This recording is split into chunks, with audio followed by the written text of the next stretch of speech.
Think of the cafeteria as if it was a country. The Windsor Cafe, many students come because it's the only place nearby. It's a monopoly, so even if they have bad food, you kind of have to go. In monopolies, the owner of the business is the one choosing the price. This can happen as there's no competition around, as they are the only firm. This is unlike other firms like monopolistic, perfect competition, or oligopolies, as is one of their competition lower the price. Usually you're going to have to lower the price to around what they have. I interviewed the cafeteria chefs and was informed that their boss determines the final cost of the product, and this tells that they are a monopoly. Alright, so what we're going to talk about here is the entry barriers of the cafeteria. There is a very high level of entry barriers in the cafeteria because you'd have to get approval from the district and the Windsor Secondary to be able to get new cafeteria people or get a new list of food, and to do this it would be a lot of work. More than one company, so there would be competition. So therefore, maybe the CAF would have to lower their prices, change up their menu, as there's competition and they won't be making as much money if they don't do so.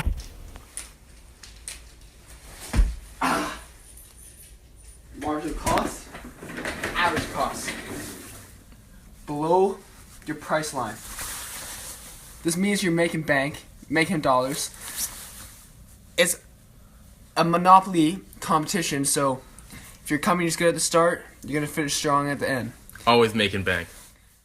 So if we're talking about oligopoly, there is a very limited amount of firms in oligopolies. And the two companies that I chose is Apple and Android, the two best operating systems, so iOS and Android. The price of the product for Android or iOS is very dependable on what type of smartphone it is. So the Android operating system is obviously the better product, and it is because it is very customizable and you have control of whatever you want to do on the Android surface. Whereas iOS, you don't have to control. Apple believes that they will just give it to you and they will show you what you want. I believe that iOS and Android do not come together to team up, although I do think that Apple will copy some of the things that Android does, and vice versa. Androids will always put new and cool features into their phone, whether it be in the operating system of their phones.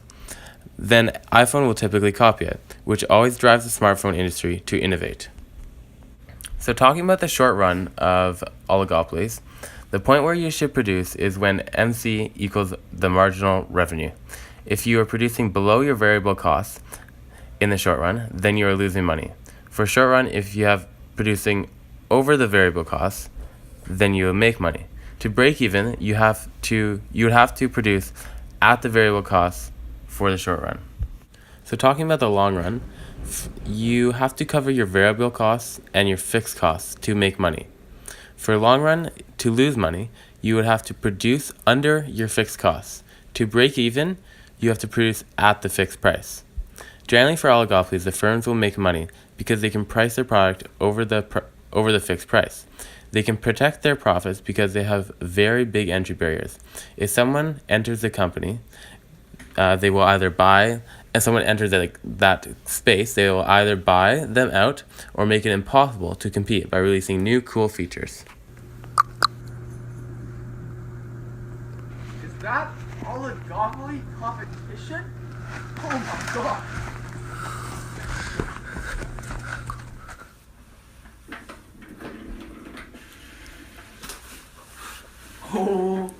Holy. Your average total cost is equal to your selling price, your marginal revenue. This means it's a break-even point.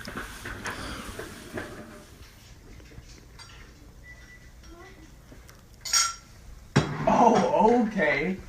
So your average cost and your marginal cost are below your selling price. Therefore, you'd be making bank. Holy, I've been tired all day. My neck is really, really sore. And what I discovered finally, it's a little while. If our price is here and our average cost is running along here, and our marginal cost is running along here, then we will be losing money. Next, we're doing the bike industry, which is a monopolistic industry. There are many firms in this, and the producers sell products that differentiate from one another, so it's imperfect competition. The fact that there are many firms gives each monopolistic industry the freedom to set prices without engaging in strategic decision making. Regarding the prices of other firms, each firm's actions have little impact on the market. For example, a firm could cut prices and increase sales without fear that its actions will prompt retaliatory responses from competitors. Monopolistic competition, as long as your product is different in a way that really stands out, there won't be a problem with selling and sticking out from the competitors and making some bank. Cove Bikes, beauty company, they're a perfect example of a monopolistic competition because they have aspects that a perfect competition has, except their products aren't exactly like their competitors, such as John Henry, MEC. Product differentiation is the real perceived differences between competing products in the same industry. An example that makes Cove Bikes stick out from the rest is they have boxer shocks, and this technology, if there's a big drop, it makes it a softer landing. If it's a bumpy road and you're going for a long time, they make the shock harder, and it's just great customer service overall. So that's the differentiating part of Cove Bikes. In the short run, a monopolistic competitive firm maximizes profit and minimizes losses by producing the quantity that would correspond to when, say, marginal revenue equals marginal cost. If an average total cost is below the market price, then the firm will earn an economic profit. Profit in the short run induces other firms to enter. As new firms enter, the incumbent firms demand marginal revenue curves shift to the left, reducing the profit, maximizing quantity. In the long run, profits fall to zero, leaving no incentive for more firms to enter. In addition, the demand curve will shift so that it is tangent to the firm's average total cost. As a result, this will make it impossible for the firm to make an economic profit. It will also be able to break even. Yeah, come in. Hey, what's up? I was gonna go upstairs and grab some peanut butter and jelly. Wait a second! Is that what I'm thinking it? The monopolistic short run for profit? Oh my gosh. So, let me just tell you what we're looking at here. We have the marginal cost and average total cost, and it is below our market price, which is right there. So that is why we are making... Hey, Jordan, Mac, could you help me with my homework? Ross, chill, okay? I'm just watching a video. Buddy, I know you're good with this monopolistic competition stuff, and I don't got it. Monopolistic? No way. Is that what I actually think it is? Monopolistic competition in the short run loss. Okay, let me give you a quick explanation here what's going on. So we got our average total cost and we got our marginal cost. And this is the price right here. So, therefore, meaning we are losing money because our average total cost is above our price. Wow. Jordan, what are you doing? I've been drawing all day. And today, I just really wanted to focus my feelings on economics and how I feel so privileged to be in this class. Let me come over here and show you a little something. How cool is that diagram? Damn, man. Yeah. Do you understand that a little bit? I don't understand anything. No? Well, I'll give you a little explanation. So, we got here a graph. This is our price, and our marginal cost and average total cost intersect in the same area. Price right here, meaning that we have a break even. Disclosure, let's not think about coconut milk, almond, rice milk, and all the other types of milk. This is an example of strictly organic milk from cows. Example of perfect competition is the dairy industry. If someone tried one person's cow milk and then another person's milk, it would taste the same. There are lots of firms in the dairy industry. The products that the firms sell is milk, more specifically organic milk. The price is determined by the market. A company cannot make up the price because no one will buy it. If it is not on the equilibrium, if the price is not on the equilibrium, then it is not going to sell because the consumers will buy other products.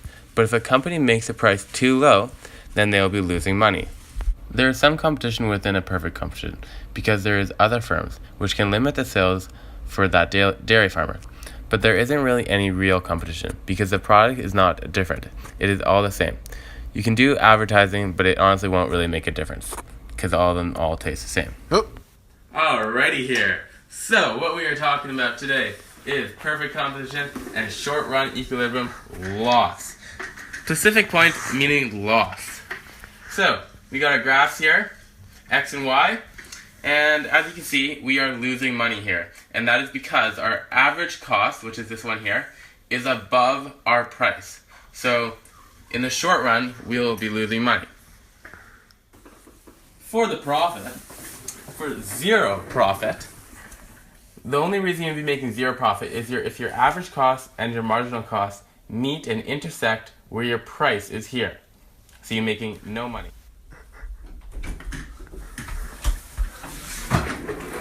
For the short run profits, you have to make a profit. Your marginal cost and average cost have to be below your price line. Therefore, you make a profit. The product that we have invented is helium bikes. Our goal is to provide bikes and make bikes that have helium inside them. And we will provide the customer with an extra cartridge of helium so they can either fill up their bike with more helium to make it lighter or lower it down to make it a little bit heavier, depending on what type of trail they want to go on. So the industry that we are going for today is monopoly. We want to completely overpower the market. We want to revolutionize the world with our helium bikes. We want to see people's faces change, go from a frown to a smile, just like that by seeing our company's name. This is the biking industry. The price that we have determined to sell our bikes at range from $15,000 to $13,000. And this is because of the materials that we decide to put into our bikes, such as alloy, aluminum, or carbon fiber. This will make the bike so much more better quality overall. So we are able to choose our price as a monopoly competition, so we have no competition. And there's already bikes going out there for about $9,000, $11,000. So a couple more thousand for helium in your bike, that's a pretty good deal. The air time and everything you'll get is substantially more, so it's definitely worth better bang for your buck. So we would have to deal with fixed costs and variable costs. For fixed costs, we'd have salaries, leases, insurance, utilities, and so on. And for variable costs, we'd have to get the helium, carbon, the boxer shocks, so all these supplies. And then we'd have to deal with the cost of delivery and shipping. To ensure we don't have competitors join in with our idea, we could patent our product so that no companies could steal our idea. If we team up with DaVinci, then our brand identity will be strong and we will have strong customer loyalty. To also ensure to make more entry barriers, we could sponsor pro bicyclists, advertise, have demo bikes, rent gear, have sayings, such as the one above. So if we do end up pairing up with DaVinci, then the well-known bike company always wants to get to the next level and advance their technology. So we would have the best bike engineers in the world with their strong knowledge of helium. As a monopoly, we will make money in the long run.